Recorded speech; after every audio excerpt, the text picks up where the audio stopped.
Hello everyone, आप सभी का हमारे इस चैनल पर स्वागत है।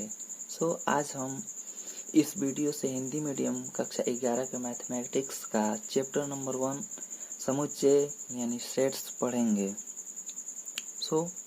सेट्स एक्चुअली में होता क्या है?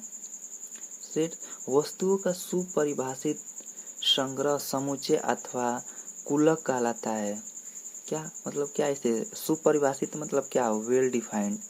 वेल डिफाइंड को हम क्या बोलते हैं? सुपरिभाषित बोलेंगे। और इसका दूसरा डिफिनेशन देख लीजिए आप लोग। तो वस्तुओं का केवल वही संग्रह समुच्चय कहलाता है जिसमें सम्मिलित वस्तुएं सुनिश्चित एवं सुस्पष्ट होती हैं। सुनिश्चित एवं सुस्पष्ट होती हैं वस्तुएं, उसी को हम समुच्चय बोलते हैं। जैसे एग्जाम्पल के लिए देख लीजिए आप लोग। ये स्वतंत्र भारत के प्रधानमंत्रियों का समूह, जो मतलब स्वतंत्र भारत के प्रधानमंत्रियों का समूह देख लीजिए। अंग्रेजी वर्णमाला के स्वर अक्षरों का संग्रह देख लीजिए। प्रथम 4 अभाज्य संख्याओं का संग्रह। 10 से कम विषम प्राकृतिक संख्याएं। 10 से कम विषम प्राकृतिक संख्याएं क्या क्या हो सकती है? जैसे देख लीजिए 1 हो गया, 3 हो गया, 5 हो गया, 7 हो गया, 9 हो गया, यही होगा। और ये समुच्चय को हम अल्फ़ाबेट के A B C X Y Z आदि से रिप्रेजेंट करते हैं इस समुच्चय को। आगे का टॉपिक ये है समुच्चयों का निरूपण। समुच्चय को हम किस प्रकार से रिप्रेजेंट करते हैं? तो इसमें एक्चुअल में दो तरीका होता है। पहला तालिका विधि या सूची विधि होती है। तो इसमें ये होता है कि समुच्चय के सभी अवयवों को मझौले कोष्ठक के अंदर लिखकर 2 अवयवों के बीच अर्धविराम लगा दिया जाता है। मतलब अर्धविराम मतलब कामा लगा दिया जाता है। जैसे मान लीजिए हम एक एग्जाम्पल लेते हैं। ये 2 से बड़ी और 20 से छोटी सभी सम संख्याओं का समुच्चय। तो 2 से बड़ी 4 6 8 10 12 14 16 18।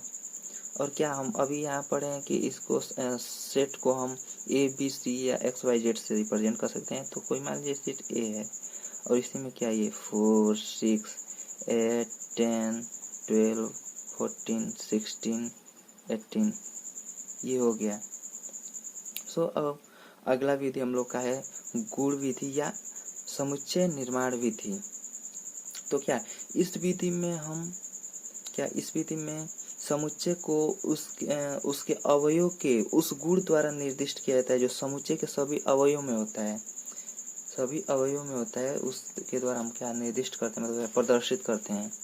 और ये आगे देखिए, इस विधि में समुच्चय के सभी अवयवों को एक स्वेच्छेचर एक्स है तथा अवयव के गुण विशेष को पी एक्स से दर्शाते हैं हम लोग।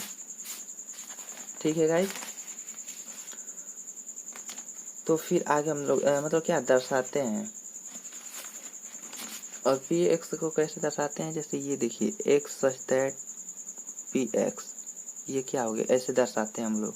तो जैसे मान लीजिए हम लोगों ने एक एग्जाम्पल लिया है 10 से छोटी अभाज्य संख्याओं का समुच्चय। तो हम 10 से छोटी अभाज्य संख्याओं का समुच्चय को दर्शाने के लिए क्या करेंगे? सबसे पहले ए है और एक्स सच दैट 10 से छोटी अभाज्य संख्या। तो एक्स से यहाँ पर लिखे हैं कि ऐसा मतलब उसके चर को एक्स से प्रदर्शित करते हैं। तो ये एक्स और ये है एक्स एक अभाज्य संख्या है जो 10 से छोटी है। ये हो गया ऐसे। चलिए कुछ नोट्स देख लेते हैं। नोट्स में देखते हैं। देखिए, किसी समुच्चय में अवयवों की संख्या कम हो तो उस समुच्चय को सूची विधि द्वारा लिखना सुविधाजनक होता है। हाँ, अभी हम लोग देखा सुविधाजनक इसलिए होगा क्योंकि मान लीजिए कि 2 से 10 तक हम लोग का है सम संख्या का समुच्चय दे दिया, तो ये लिखना। अभी 2 से इन्फिनिटी मतलब अनंत तक दे दे। अभी मान लीजिए 2 से 10 तक दे दिया सम संख्याओं का समुच्चय, सम संख्या का समुच्चय।